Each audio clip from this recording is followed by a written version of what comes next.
Ħames żgħażagħ li l-etajiet tagħhom tvarja bejn it-19 u 26 sena ammettew għall-attentat ta' serqa f'kumpless ta' mħażen fl-inħawi tal-Mall tal-Ħatab il-Marsa. Iż-żgħażagħ Etienne Buttigieg, Eman Neil Galdes, Kyle McAuliffe, Neil Zammit u Odin Caruana Smith ammettew għall-akkużi miġjuba kontrihom rigward din is-serqa.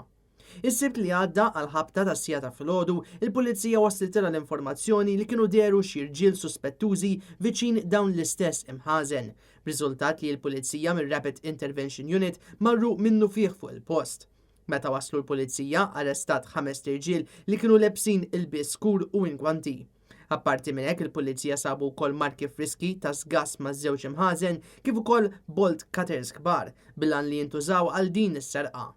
Minnu fih bdew l-investigazzjonijiet rigward dan il-każ mid-distrett tal-Ħamrun u rriżulta li ż-żgħażagħ allegatament serqu mill-istess imħażen ftit tal-ġranet qabel. 4 miż-żgħażagħ ingħataw il-libertà b'diversi kundizzjonijiet, madankollu Neil Zammit inżamm arrestat minħabba li qabel dan il-każ diġà kien xellef difrejħ mal-ġustizzja.